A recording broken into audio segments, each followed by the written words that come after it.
Travel agents federation of India के joint secretary Anil कलसी हमारे साथ हैं।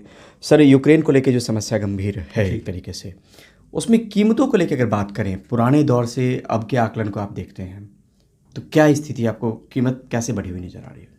बेसिकली कोविड टाइम्स में फ़्लाइट्स जो एयर बबल से चल रही हैं उसकी वजह से फेयर्स तो ऑलरेडी हाई थे, क्योंकि बहुत कम फ़्लाइट्स हैं और जहाँ जहाँ लोगों ने ज़रूरी जाना है वही जाते आते हैं। उसकी वजह से फेयर्स तो पहले ही हाई चल रहे थे। अब यूक्रेन के मामले में ये है कि फ़्लाइट्स 2 थी फ़्लाइट ऑलरेडी एयर यूक्रेन की, और वो चलती थी, और मैं कहता हूँ 30-40% फेयर तो वैसे ही बढ़े हुए थे एयर बबल में। अगर दर्शकों के ऊपर एयर बबल थोड़ा समझा दें सर। एयर बबल में फ़्लाइट में गवर्नमेंट ने कमर्शियल डिसीजंस लिए हुए हैं कंट्री स्पेसिफिक। तो अगर आप इंडिया से यूक्रेन की फ़्लाइट चला रहे हैं तो यूक्रेन और इंडिया का एग्रीमेंट, तो एक लिमिट है, इतनी फ़्लाइटें चलेंगी, इतने लोग यहाँ आएंगे जी। तो उससे ऑब्वियसली फेयर कम नहीं रहते, बढ़ जाते हैं, बिकॉज आपके पास अवेलेबिलिटी कम हो जाती है। तो एयर बबल में आप एक्स्ट्रा फ़्लाइट लगानी हो आपको, तो आपको सिविल एविएशन से, गवर्नमेंट ऑफ इंडिया से अप्रूवल लेनी पड़ती है। अब यूक्रेन में ये हुआ कि जैसे आपने फ़्लाइटों में इवैक्यूएशन करनी है तो पहले तो एयर इंडिया आपकी थी, बिल्कुल, तो आपका घाटा नुकसान आपका था, तो आप अपनी जनता के लिए फ़्लाइट जाके लोगों को बुला लेते थे जी।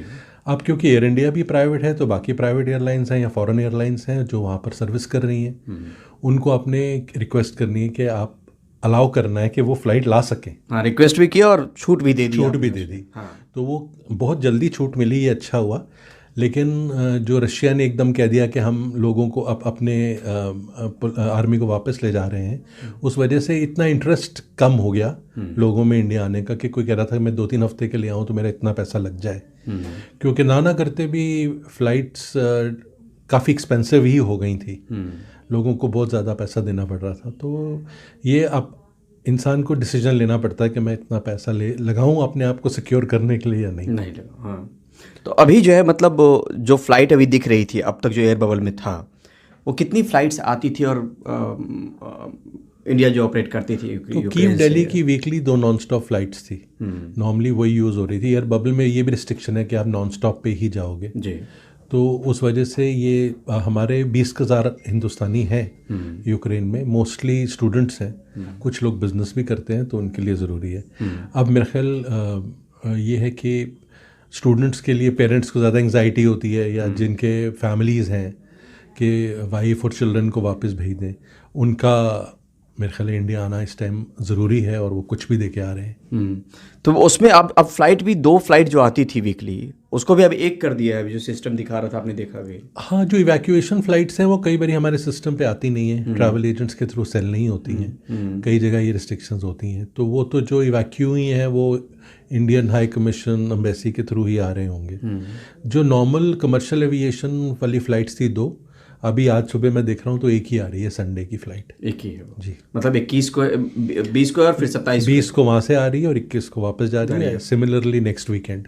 एक चीज़ और समझना है सर, पुराने वक्त में कीमत क्या थी और अब कीमत क्या हो गई यूक्रेन से अगर इंडिया आना चाहिए? यूक्रेन से इंडिया आने का जो लोएस्ट फेयर होता था वन वे, वो 25,000 रुपये का होता था।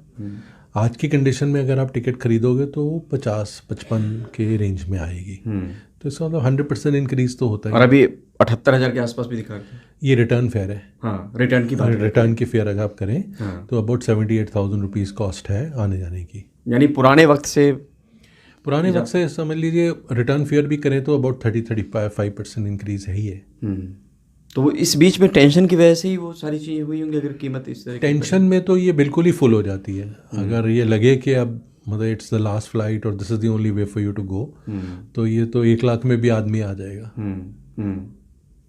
तो यानी ये आना जाना जो है वो 78,000 रुपये के आना जाना इस टाइम 78,000 रुपये के आसपास आ रहा था हमारे सिस्टम पे जो फेयर आ रहे हैं। और कभी ये 25,000 का, 50,000 का, 40,000 में रिटर्न, 40-45,000 में रिटर्न था, जो अब 78,000 रुपये में है। ठीक है, बहुत बहुत शुक्रिया हमसे बात करने का। नई दिल्ली से परिमल कुमार, NDTV इंडिया।